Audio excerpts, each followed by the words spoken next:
The electric field potential rising from a charge is simply the Coulomb constant times the value of the charge divided by the distance to the charge. In our analysis, we're going to create a vector to calculate the distance between the charge and any point of interest.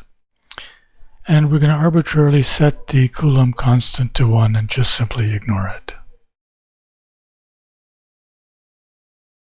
We'll start by making a 3D plot of the electric field. The first thing we do is define a vector which is going to represent the distance between the charge and the measurement point. Then we define the electric potential as being the charge divided by that distance. The parameters will be x, y, which is simply going to be the free-running independent variables, the location where the measurement is being taken. We'll arbitrarily make the position for the charge, in this case at 0.11 on the x-y coordinate system, and we'll set the charge magnitude to 1. Now we simply put it together and define the electric potential at all places on the xy plane. We can then plot it, specifying the plot range, adding some labels, and here is the result. Next we'll plot the lines of equal electric potential of the field.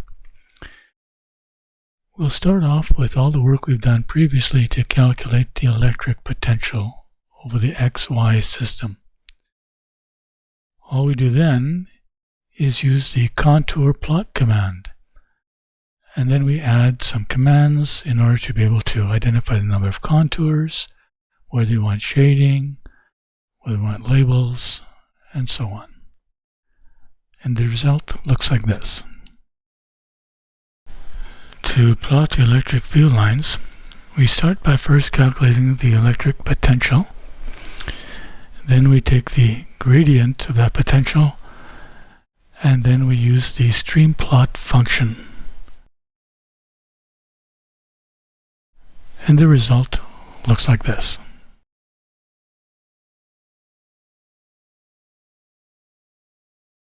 We can also plot the electric field lines for multiple charges. All we have to do is calculate the charge or the distribution for each individual charge and then add them up. So to do the 3D plot, we'll calculate the electric potential for each of 3 charges. We'll add them together to make a sum, and then we'll plot the sum. We can do the equipotential line similarly by just applying the contour plot to the sum.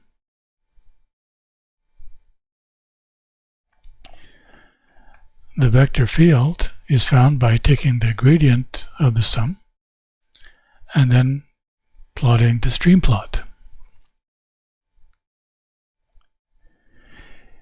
It is also possible to show the equipotential lines and the stream plot simultaneously.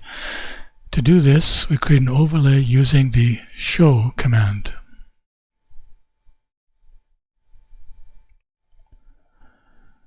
We can also add detail to the plots by using the epilogue function. In this case, we're just going to label the position and the value of the 3 charges. Now that we can make these basic plots, we can make them somewhat interactive. To start off with, we'll add the manipulate function to the 3D plot. We'll leave the test charge value and position as dummy variables, and then we add the control ranges.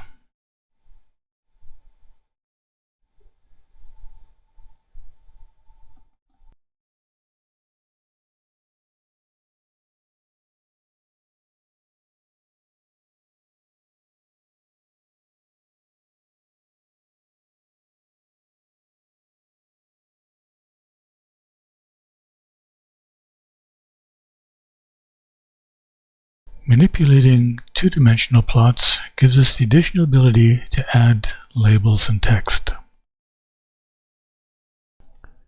We add the manipulate command, and then rather than specifying where the test charge is, we'll leave its position and polarity as dummy variables.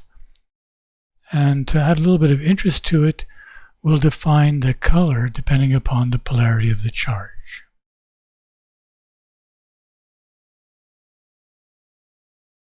The epilogue can be used to color, label, and position the test charges. And finally, we can define the manipulate controls, which are the polarity of the test charge, as well as its position.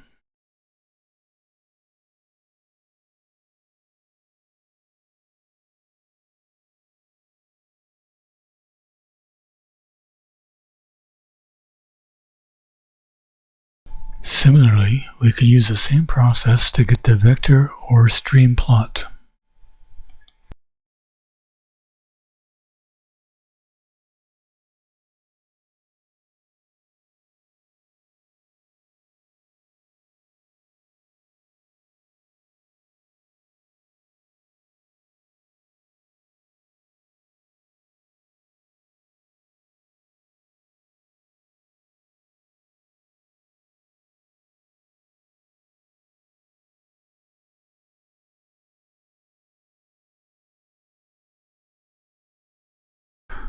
We can also overlay the stream plot and the equipotential plot by using the show command.